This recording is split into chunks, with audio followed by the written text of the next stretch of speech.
मार्कुस वर्तमान अध्याय 11. यरुश्लेमात येशूचा जयोत्सवाने प्रवेश. यरुश्लेमात येशूचा जयोत्सवाने प्रवेश. ते यरुश्लेमाजवळील जैतुनाच्या डोंगराजवळ बेथफगे व बेथानी येथवर पोहोचले. तेव्हा त्याने आपल्या शिष्यातून दोघास असे सांगून पाठविले की समोरच्या गावात जा. त्यात जाताच ज्याच्यावर कोणी मनुष्य कधी बसले नाही असे शिंगरू तुम्हास बांधलेले आढळेल, ते सोडून आणा. तुम्ही हे का करता असे कोणी तुम्हास म्हटले तर त्याला प्रभूची गरज आहे आणि तो लागलेच ते इकडे परत पाठवील असे सांगा. तेव्हा ते निघाले व परसातील वाटेवर दाराबाहेर बांधलेले एक शिंगरू त्यास आढळले. ते सोडू लागले. तेव्हा तेथे उभे राहणाऱ्यातील कित्येक त्यास म्हणाले, तुम्ही शिंगरू सोडून काय करता? त्यांनी त्यास येशूने सांगितल्याप्रमाणे उत्तर दिले. तेव्हा त्यांनी त्यास जाऊ दिले. नंतर त्यांनी ते शिंगरू येशूकडे आणून त्याच्याजवळ आपली वस्त्रे घातली व त्यावर तो बसला. मग पुष्कळ लोकांनी आपली वस्त्रे वाटेवर पसरली.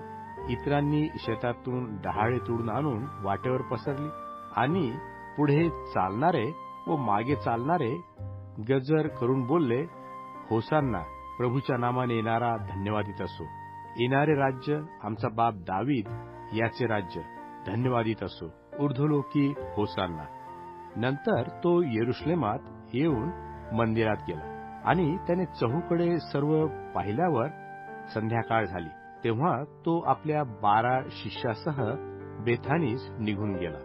निष्फळ अंजिराचे झाड. निष्फळ अंजिराचे झाड. दुसऱ्या दिवशी ते बेथानीहून निघाल्यावर त्याला भूक लागली.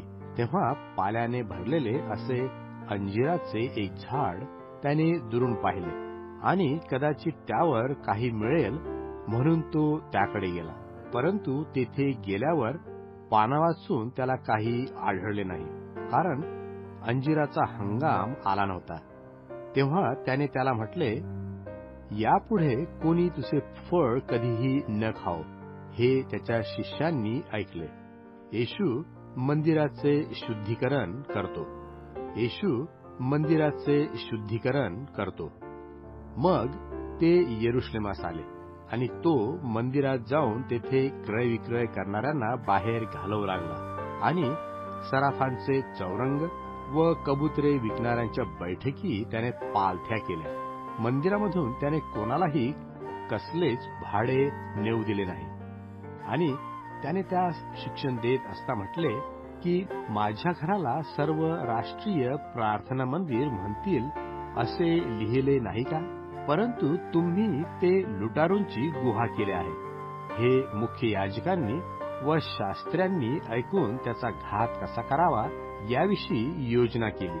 त्यांना त्याची भीती वाटली, कारण सर्व लोक त्याच्या शिक्षणावरून थक्क झाले होते. प्रतिदिवशी संध्याकाळ झाल्यावर ते नगराच्या बाहेर जात असत. श्रद्धेचे सामर्थ्य. श्रद्धेचे सामर्थ्य. मग पहाटेस वाटेने जाताना त्यांनी ते अंजिराचे झाड मुळापासून वाळून गेले असल्याचे पाहिले. तेव्हा पेत्राला आठवण होऊन तो त्याला म्हणाला, गुरुजी, पहा, आपण ज्या अंजिराच्या झाडाला शाप दिला ते वाळून गेले आहे. येशूने त्यास उत्तर दिले, देवावर विश्वास ठेवा. मी तुम्हास खचित खचित सांगतो, जो कोणी या डोंगराला तू उपटून समुद्रात टाकीला जा असे म्हणेल आणि आपल्या अंतकरणात संशय न धरता आपण म्हणतो ते घडेल असा विश्वास धरील, त्यांचे ते घडून येईल. यास्तव मी तुम्हा सांगतो, जे काही तुम्ही प्रार्थना करून मागाल ते तुम्हास मिळालेच आहे असा विश्वास धरा, म्हणजे ते तुम्हास प्राप्त होईल. आणखी तुम्ही उभे राहून प्रार्थना करता तेव्हा तुमच्या मनात कोणाविषयी काही असेल तर त्यांची क्षमा करा. हे यासाठी की तुमच्या स्वर्गातील पित्याने तुमच्या अपराधांची क्षमा करावी. परंतु तुम्ही जर क्षमा करणार नाही तर तुमचा स्वर्गातील पिताही तुमच्या अपराधांची क्षमा करणार नाही. येशूच्या अधिकाराविषयी संशय घेण्यात येतो. येशूच्या अधिकाराविषयी संशय घेण्यात येतो. मग ते पुन्हा यरुशलेमास आले आणि तो मंदिरात फिरत असता त्याकडे मुख्ययाजक, शास्त्री व वडील येऊन त्याला म्हणाले, तुम्ही कोणत्या अधिकाराने हे करता आणि हे करावयाचा अधिकार तुम्हाला कोणी दिला आहे? येशूने त्यास म्हटले, मीही तुम्हास एक प्रश्न करतो, मला उत्तर द्या. म्हणजे कोणत्या अधिकाराने मी हे करतो ते तुम्हाला सांगेन. योहानाचा बाप्तिस्मा स्वर्गापासून किंवा मनुष्यापासून होता, याचे मला उत्तर द्या. तेव्हा ते आपसात विचार करू लागले. स्वर्गापासून होता असे म्हणू तर तो म्हणेल की असे असता तुम्ही त्याचवर विश्वास का ठेवला नाही? मनुष्यापासून होता असे म्हणावे तर लोकांची त्यांना भीती वाटली, कारण योहान खरोखर संदेष्टा होता असे सर्व मानित होते.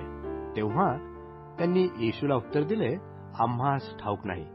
येशूने त्यास म्हटले, तर कोणत्या अधिकाराने मी हे करतो हे मीही तुम्हास सांगत नाही.